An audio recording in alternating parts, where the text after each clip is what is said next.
ఆ ఇబ్బందుల నుంచి ప్రజలు బయటపడతారు అని మేము కూడా చెప్తున్నాం, ఆల్రెడీ చెప్పాం.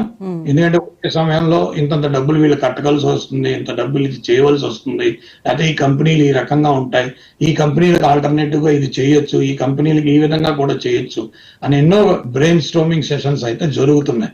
విధానంగా ప్రభుత్వం చేయట్లేదని కాదు, అన్ని చేస్తున్నారు, ప్రజలకు కూడా తెలియజేయాలి. ఎందుకంటే ఇది పానిక్ సిచ్యువేషన్ అనేది కాదు, ఇది ఆర్థిక వ్యవస్థ వాళ్ళది కుప్పకూలిపోయింది, వాళ్ళది చాలా ఇబ్బందుల్లో ఉంది. ఎందుకంటే వాళ్ళకి మీకు చెప్పేది అదే, 30 crores పాపులేషన్ లో 2.5 crores పాపులేషన్ మన బయట వాళ్ళది, నాన్ ఇమిగ్రెంట్స్ ది. ఆ నాన్ ఇమిగ్రెంట్స్ నుంచే ఆయన ఏదో రకంగా ఆ $3 trillion 2.8 trillion అప్పు మీద అయ్యే వ్యయాన్ని ఆయన అందులోంచే తీసుకురావాలి అన్న ఒక పద్ధతిగా వెళ్తున్నాడు. అది తప్పు, ఆర్థిక వ్యవస్థకి ఆ ప్రిన్సిపల్స్ కి తప్పు. ఎందుకంటే మీరు అర్థం చేసుకోవాల్సింది, మంది మిక్స్డ్ ఎకానమీ అమ్మ. 20 రూపాయలు భోజనం చేసి బతికేవాడు ఉంటాడు, 20,000 రూపాయలు భోజనం చేసి బతికేవాడు ఉంటాడు. ప్లీజ్ అర్థం చేసుకోండి, ఇది ఇటువంటి ఆర్థిక వ్యవస్థ. ఈ ఆర్థిక వ్యవస్థను ఈ రకంగానే నడపాలి, ఈ రకంగానే పెడుతుంది. ఎక్కడ కష్టం నష్టం ఏం వస్తుంది రాదు నేను చెప్పలేం, వస్తుంది. అది వస్తే మాత్రం ఎక్కువ కాలం నిలవరదు. దానికి తగ్గ ఏర్పాటు ప్రభుత్వం ఆలోచించాలి. ప్రభుత్వానికి కూడా చెప్పేది అదే, ప్రభుత్వాన్ని ఆలోచించుకోమని చెప్తాం. రైట్. యష్ బొద్దులూరు గారు ఎన్ఆర్ఐ, అదేవిధంగా ప్రముఖ సాఫ్ట్వేర్ నిపుణులు ఉన్నారు. యష్ గారు, యష్ గారు వినిపిస్తోందా? యష్ గారు వినిపిస్తుంది మేడం. ఎస్, చెప్పండి, ఏంటి అసలు ఈ క్రైసిస్ ని ఎలా తీసుకోవాలి? సరిగ్గా మనకి 27 దాదాపు 2000 సంవత్సరం అనుకుంటా ట్విన్ టవర్స్ మీద దాడి జరిగినప్పుడు ఆ రోజు స్టూడెంట్ వీసాలన్నింటినీ కూడా ఆ రోజు మొత్తం స్టూడెంట్ వీసాల మీద అనేక నిబంధనలు పెట్టారు. ఆ రోజు స్టూడెంట్స్ అనేక రకాలుగా ఇబ్బంది పడ్డారు. ఆ తర్వాత ఈ రోజు H1B వీసాల మీద ఇలాంటి దాదాపు $1,00,000 సంవత్సరానికి కట్టాలి అని అంటే నిజంగానే అసలు H1B మీద వెళ్లే ఉద్యోగుల వాళ్ళ పరిస్థితులు ఏంటి, వాళ్ళ స్థితిగతులు ఏంటి? $1,00,000 వాళ్ళు కట్టగలరా? పైపెచ్చు మేము నాసిరకం ఉద్యోగుల్ని కట్టడి చేయడానికే మేము ఇలాంటి చర్యలు తీసుకుంటున్నామని చెప్పడము, ఇదంతా కూడా వాళ్ళ మోరల్ ఒక నైతిక స్థైర్యం మీద ఆత్మస్థైర్యం మీద దెబ్బతీయడం కాదంటారా? అజిత గారు, మాజీ ప్రేక్షకులకు నమస్కారాలు. ఫస్ట్ అండ్ ఫార్మోస్ట్ థింగ్ మనం 2 విషయాలు గుర్తుపెట్టుకోవాలండి. ఇక్కడ ట్రంప్ 100K H1B మీద 100K proclamation executive order sign చేయడం వెనక పెద్ద పొలిటికల్ స్ట్రాటజీ ఉంది. ఇందాక శాస్త్రి గారు చెప్పినట్టుగానే వాళ్ళు చెప్పినట్టుగా స్ట్రాటజీ ఉంది. ఇక్కడ ఏంటంటేనండి, ఇది ఇండియాకి అమెరికాకి మధ్యలో ఒక రిఫ్ట్ క్రియేట్ చేయడానికి, ఒక పానిక్ క్రియేట్ చేయడానికి మాత్రమే ఎగ్జిక్యూటివ్ ఆర్డర్ తీసుకొచ్చినట్టు కనిపిస్తుంది. ఈ ఎగ్జిక్యూటివ్ ఆర్డర్ ని మండే రోజు ఖచ్చితంగా టెక్ జైంట్స్ అందరూ కోర్టులో ఛాలెంజ్ చేస్తారు. దీనికి స్టే తీసుకొస్తారు. ఇది ముందుకెళ్తుందా వెనక్కెళ్తుందా అనేది సెకండ్ స్టోరీ, దాని గురించి తర్వాత మాట్లాడదాం. కానీ ఈ 100K విధానం వల్ల ఎక్కడ కూడా H1B applicant pay చేయడండి. H1B applicant తరఫున H1B హోల్డ్ చేస్తున్న కంపెనీ ప్రభుత్వానికి పే చేయాలి. అంటే ఉదాహరణకి ఒక AI స్కిల్ మీద పనిచేస్తున్న వ్యక్తి, మైక్రోసాఫ్ట్ లో పనిచేస్తున్న వ్యక్తి, మైక్రోసాఫ్ట్ 200,000 2 లక్షల రూపాయలు వాడికి జీతం ఇచ్చి పని చేయించుకుంటున్న H1Bని ఇప్పుడు 3 లక్షలు చేయబోతుంది. అంటే $100,000 కంపెనీకే భారం పడి, కంపెనీ ఎందుకు కడుతుంది ప్రభుత్వానికి? కంపెనీ కట్టాల్సిన అవసరం ఏముంది ప్రభుత్వానికి? కాబట్టి ఇదంతా ఏంటంటే అవుట్ రేంజ్ తీసుకొచ్చి భారత ప్రభుత్వాన్ని ఇరుకుని పెట్టే ప్రయత్నం చేసి, ఇక్కడ అమెరికాలో ఉన్న H1B అప్లికెంట్స్ ఎవరు వాళ్ళు పానిక్ క్రియేట్ చేసే ప్రయత్నం చేస్తున్నారు. ఉదాహరణకి ఆయన ఏం చెప్పాడు, 9/21 కల్లా ఇది రూలింగ్ లోకి వస్తుంది అని చెప్పాడు. అంటే ఇవాళ రేపు శని ఆదివారాల్లో ఎవరైతే ఫ్లైట్ లో దిగుతారో ఇండియా నుంచి, వాళ్ళందరినీ కూడా ఇమిగ్రేషన్ లో ఆపి, మీరు 100,000 కట్టారా, 100,000 కడితే కనుక మీ ఎంప్లాయర్ దగ్గర రిసిప్ట్ చూపించండి అని అంటారు. వాళ్ళ దగ్గర రిసిప్ట్లు ఉండవు. వాళ్ళని ఒక 100 మందినో 200 మందినో 300 మంది వెనక్కి పంపించేస్తే అక్కడ పానిక్ క్రియేట్ అవుతే ఇమీడియట్ గా ఇండియన్ గవర్నమెంట్ ఇన్వాల్వ్ అయ్యి దీన్ని ఏదైనా ఏదైనా మాట్లాడే ప్రయత్నం చేస్తారనే ఒక ఉద్దేశంలో భాగంగా తీసుకొచ్చినట్టుగా నాకు అనిపిస్తుంది. ఎందుకంటే ట్రంప్ గారు వచ్చిన తర్వాత భారతదేశం మీద అనేక రకాలుగా సుంకాలు విధించడం జరిగింది. భారతదేశం ఎక్కడా కూడా పట్టించకుండా, ఏది కూడా రియాక్షన్ ఇవ్వకుండా, నువ్వెంత అంటే నువ్వెంత అన్నట్టే భారతదేశం బిహేవ్ చేసింది. అది ట్రంప్ కి నచ్చట్లేదు. దాన్ని ఏదో H1B ఈ ఐటీది అనేది తీసుకొస్తే, ఐటీ అవుట్ సోర్సింగ్ అనేది ఇండియన్ జీడిపిలో ఆల్మోస్ట్ 8 నుంచి 10% మధ్యలో 12% మధ్యలో ఈ ఐటీ అవుట్ సోర్సింగ్ విధానాల మీద వచ్చే రెవెన్యూ చాలా కీలకంగా ఇంపాక్ట్ చేస్తుంది. ఆ కీలకంగా ఇంపాక్ట్ చేస్తుంది. ఆ కీలకంగా ఇంపాక్ట్ చేయటం వల్ల ఇవన్నీ కూడా ఖచ్చితంగా ఎంతో కొంత భారతీయులను ఇబ్బంది పెట్టే ప్రయత్నం చేస్తుంది. కాబట్టి ఇక్కడున్న భారతీయుల ద్వారా అమెరికన్ ప్రభుత్వం మీద ఏదైనా ఒత్తిడి తీసుకురావచ్చా అనే ఒక ఆలోచనలో ఆయన మాట్లాడారు. నిన్న చూస్తే గనక ఎగ్జిక్యూటివ్ ఆర్డర్ సైన్ చేసిన ప్రెస్ మీట్ చూస్తే గనక చాలా కేటగారికల్ గా ఆయన ఏం చెప్తున్నాడంటే, ప్రతి ఒక్క H1B అప్లికెంట్ ఏడాదికి $1,00,000 ప్రభుత్వానికి చెల్లించాల్సిందే. ఆయన 5 సంవత్సరాలు పనిచేస్తే $5,00,000 ప్రభుత్వానికి చెల్లించాల్సిందే. అది ఎవరు చెల్లించాలి? ఎంప్లాయర్ చెల్లించాలి అని చెప్పి కేటగారికల్ గా చెప్పడం వల్ల ఏమవుతుందంటే, ఇక్కడ H1Bs ఎవరైతే ఇల్లు కొనుక్కున్నారు అంటే చాలా మంది ఒక 15-20 సంవత్సరాల నుంచి H1B మీద ఉన్నారండి. వాళ్ళందరూ ఏంటంటే ఇక్కడ స్థిరపడి ఉన్నారు, వాళ్ళ పిల్లలు ఉన్నారు, వాళ్ళ పిల్లలు 10 సంవత్సరాలు 12 సంవత్సరాలు 15 సంవత్సరాలు వాళ్ళు ఉన్నారు.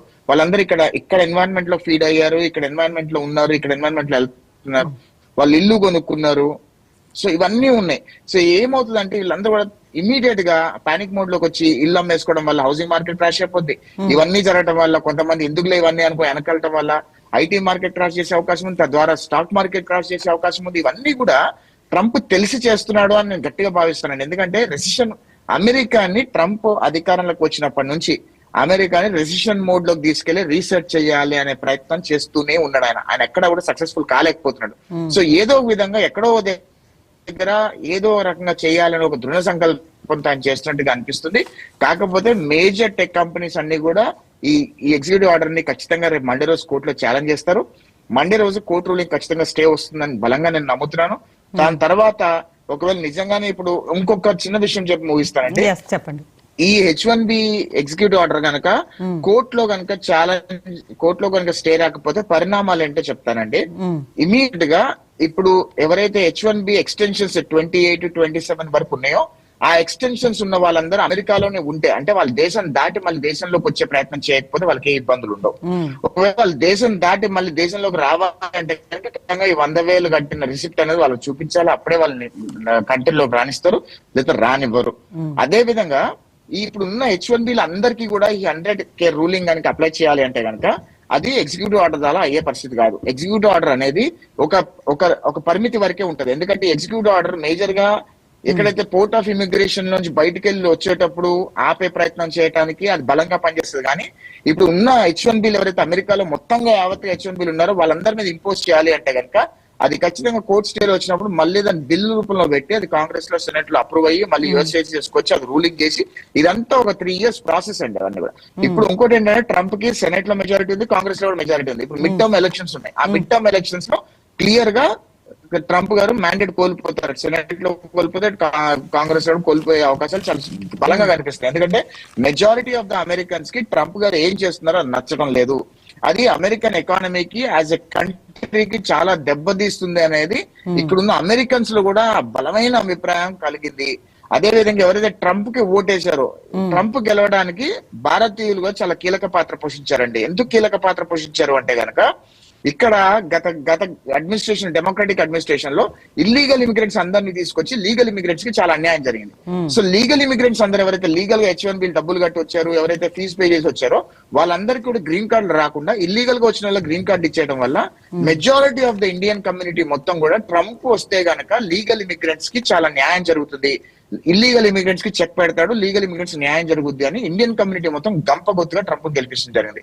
ఇప్పుడు ఎవరైతే ట్రంప్ ని గెలిపించారో వాళ్ళందరూ కూడా రిగ్రెట్ అయ్యి నెక్స్ట్ టైం రిపబ్లికన్స్ కే ఓటేయదు. ట్రంప్ వల్ల రిపబ్లికన్ పార్టీకి కూడా చాలా పెద్ద చెడ్డ పేరు వచ్చి నెక్స్ట్ టైం పర్వాలేదు, ఏదైనా పర్వాలేదు కానీ డెమోక్రాట్లు ఎవరి నుంచి అర్థం కానీ రిపబ్లికన్ గవర్నమెంట్ మనం తీసుకొచ్చే ప్రయత్నం చేయొద్దు అనే స్థాయికి ఈ రోజు గత 7-8 నెలలు ట్రంప్ అధికారంలోకి వచ్చిన 7-8 నెలలకే ఈ అభిప్రాయాలు వస్తున్నాయంటే కనుక ఖచ్చితంగా రివోల్ట్ అనేది అమెరికాలో చాలా వెరీ సూన్ వస్తుంది. ఇప్పుడు ఎట్లయితే నేపాల్లో జెన్జెడ్ వచ్చినట్లుగానా అంటే అట్లా అంత రాకపోవచ్చు. ఎందుకంటే ఇక్కడ అంతా ఎడ్యుకేటెడ్ కాబట్టి, అక్కడ నేపాల్లో ఏంటంటే మిక్స్డ్ ఉన్నారు, అన్ఎడ్యుకేటెడ్ ఉన్నారు, పావర్టీ లైన్ చాలా ఎక్కువ ఉంది కాబట్టి, ఇక్కడ అంత పావర్టీ లైన్ అంత లేదు కాబట్టి ఖచ్చితంగా రెవల్యూషన్ అనేది అయితే వస్తుంది. అది ఎక్కడి నుంచి వస్తుంది అంటే టెక్ జైంట్స్ నుంచి వస్తుంది. అంటే ఆ టెక్ జైంట్స్ కనుక ఈయన కనుక ట్రంప్ కనుక 100K ఎగ్జిక్యూటివ్ ఆర్డర్ మీద వెనకాడికి వేయలేదు అంటే కనుక మేజర్ టెక్ జైంట్స్ అందరూ కూడా ఆల్టర్నేట్ ప్రపోర్షన్ ఆలోచిస్తారు. తద్వారా అమెరికాకి చాలా భయంకరమైన పరిణామాలు అందుకుంటాయి. తద్వారా ఇండియాకు కూడా కొంచెం నష్టం కలిగే పరిణామాలు అయితే ఉంటాయండి. ఒకవేళ ఈ 100K ఎగ్జిక్యూటివ్ ఆర్డర్ కనుక బ్యాక్ స్టెప్ అయిపోతే ఇండియా చాలా ఎక్కువ పేగా చేస్తుంది, ఇండియాకి ఎక్కువగా నష్టం కలిగించే అవకాశాలు బలంగా ఉన్నాయండి. రైట్. ఇక ప్రముఖ అడ్వకేట్ ముప్పాళ్ళ సుబ్బారావు గారు జాయిన్ అయ్యారు. సుబ్బారావు గారు, చెప్పమ్మా. సుబ్బారావు గారు, ఏంటంటే ఇలా చేయడం అనేది సహజ న్యాయ సూత్రాలకు విరుద్ధం కాదంటారా? ఎందుకంటే దాదాపు 25 లక్షల మంది సరే వచ్చి ఉంటారు హాలిడేస్కో దేనికో. ఇప్పుడు మన యశ్ గారు చెప్తున్నారు ఆల్రెడీ వచ్చి మళ్ళీ రిటర్న్ వచ్చే వాళ్ళకే ఇబ్బంది, కానీ అక్కడ ఉన్న వాళ్ళకి అంత సమస్య కాదు అని చెప్పి. ఏంటి అసలు ఈ పరిణామాలన్నీ కూడా అక్కడ భారతీయుల్ని ఒక అభద్రతకి లోన్ చేయట్లేదంటారా? డెఫినెట్ గా మేడం, ఎందుకంటే వాళ్ళు ఏమి నినాదం ఇస్తున్నారంటే అమెరికాకు వలసల్ని నిలుపుదల చేయడానికి లక్ష్యంగా పెట్టుకున్నామని చెప్తూ ఉన్నారు. ఇప్పటికే H1B సంబంధించిన వాళ్ళు 71% భారతీయులు ఉన్నారని చెప్పేసి ఒక అంచనాలు అయితే స్పష్టంగా చెప్తూ ఉన్నాయి. ఇప్పుడు ఒకేసారి 88 లక్షల పన్నుని భారాన్ని వాళ్ళ మీద వేస్తే ఇప్పటికే భారతదేశానికి వచ్చినటువంటి వాళ్ళు తిరిగి వెళ్ళాలంటే ఈ సొమ్ము కట్టాల్సిన పరిస్థితి. కాబట్టి దీనివల్ల ఇది కూడా 3 సంవత్సరాలు మాత్రమే గడువు. అంటే ఈ విధంగా అధికంగా పన్నుల రూపేణా